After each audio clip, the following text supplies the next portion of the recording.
My name's Rob Reynolds. I'm a U.S. Army veteran. I served in Iraq in 2007. I was in the Army from 2006 to 2010. I'm a member of AMVETS, it's a veteran service organization, Post 2 here in Los Angeles. So a bunch of us have actually got together from my post, and we've been helping keep veterans off the street and at least in a tent so that they're not sleeping all over the sidewalk. This property here is a donated soldiers' home. Up until the 1970s, you had upwards of close to 5,000 veterans living on the property, and then the VA got really big into commercially leasing out the land for profit, and a lot of privatization went into effect, and unfortunately there's only 54 units of permanent housing today. You have 388 acres, and a lot of these buildings are empty or being utilized for non-veteran special interest groups.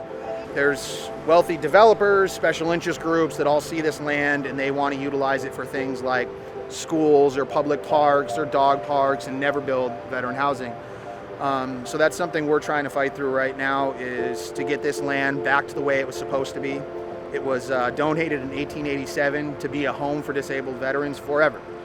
And used to do that for nearly 80 years. And it's got away from that. And the VA was supposed to have delivered around 480 units of housing in 2020.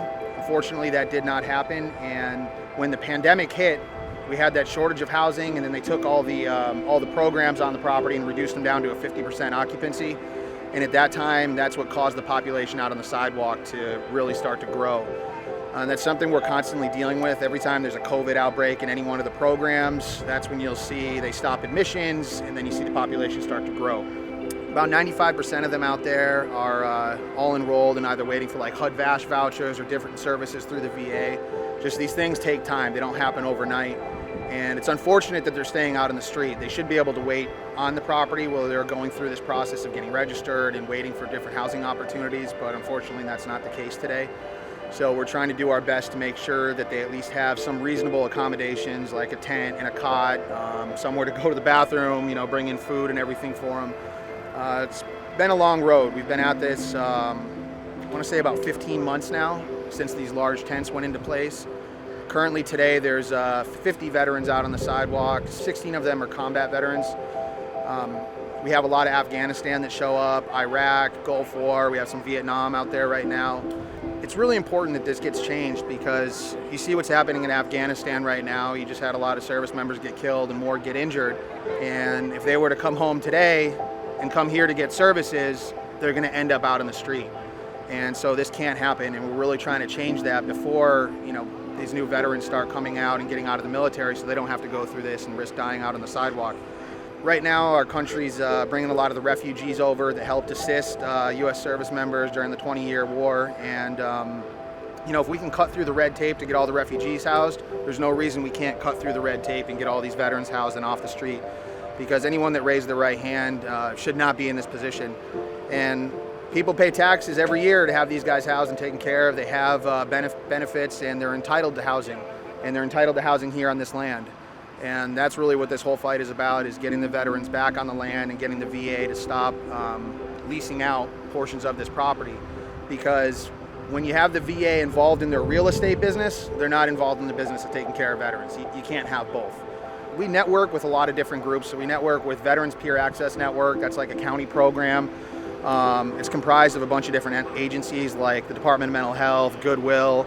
So they'll come out every Thursday morning to do outreach. Also SSVF, which is Supportive Services for Veterans Families. We work with the VA Peer Support. And what's been eye-opening about this situation is veterans have a lot more benefits and things than the rest of the unhoused population that are civilians. And even with all the resources that they have, it's still a really long process. So I can only imagine what people are going through that aren't veterans. And the other problem we run into here at the VA is a lot of these programs, they kind of have a habit of recycling veterans. And what I mean by that is they have really stringent rules. They're very archaic in my opinion. When you have someone that's coming off the street, homelessness, or they have PTSD, kicking them out for missing a bed check, it's a little much. And that's unfortunately what's happening today. And COVID has played a lot into this. Ever since COVID happened, there's been a lot more kind of like isolation or lockdown or social distancing guidelines, and it really affects the veterans in a negative manner. The military, they train you to be a killer. When I'm in the military, and when I joined, it was boot camp, kill, kill, kill. And when you get out of the military, they just throw you out.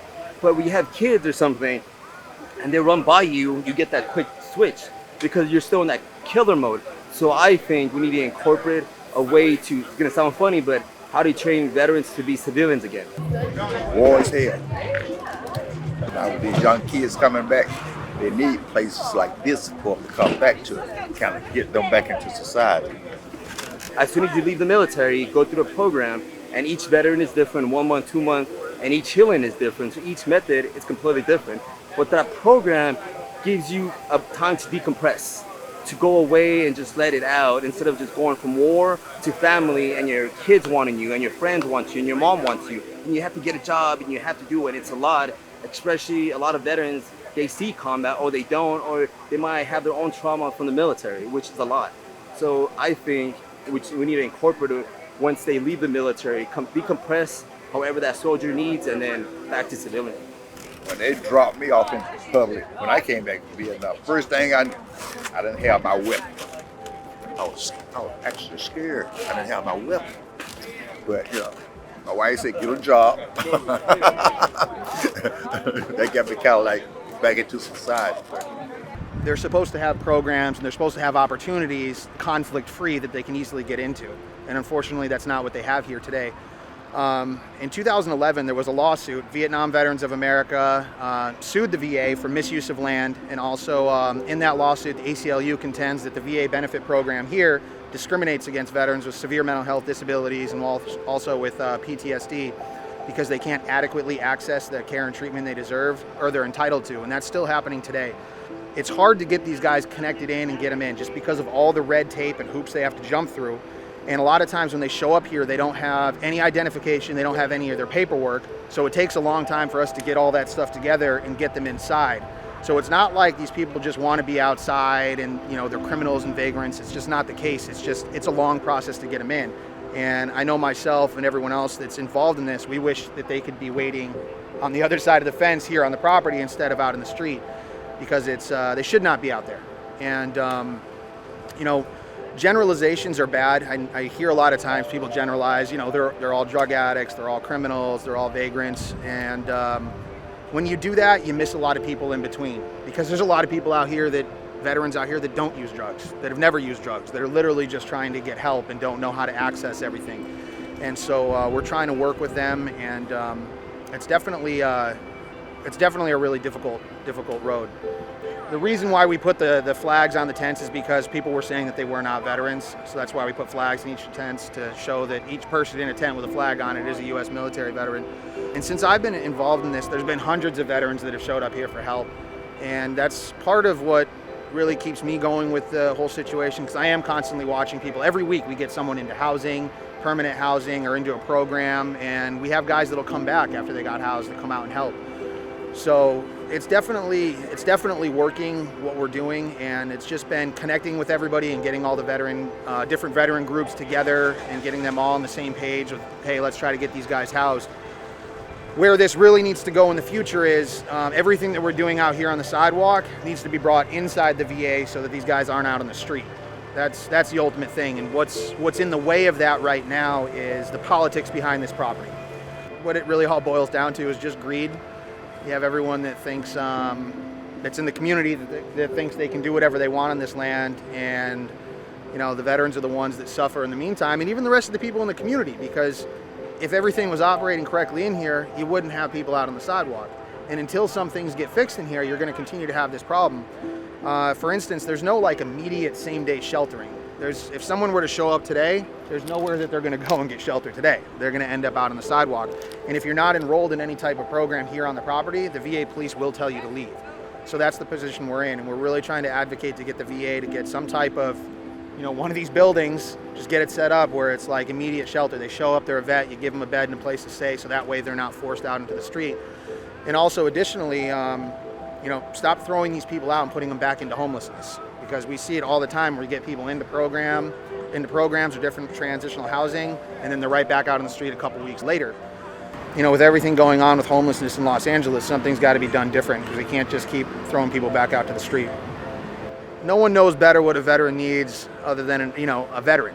So these guys have been through a lot of the same things together, and they can relate to one another. And that's, what Soldiers Home Properties were meant to be, is a place these guys can come to and heal and have their veteran community and be able to relate with one another. And then I think that it's really important that they have their community. And we've actually been working with some different housing units to get some of these guys moved in as groups together. So that way they're not going places by themselves. Because we've actually seen in the past, we had like a year ago where we got someone into permanent housing by themselves, kind of far away, and they ended up committing suicide, and it was really hard for everyone. So I think that their community and everything is very important, and it's important to be around other veterans because that's who they relate with. And I also think that everything that people coming right now, different community, and getting involved and seeing what's going on is very important as well.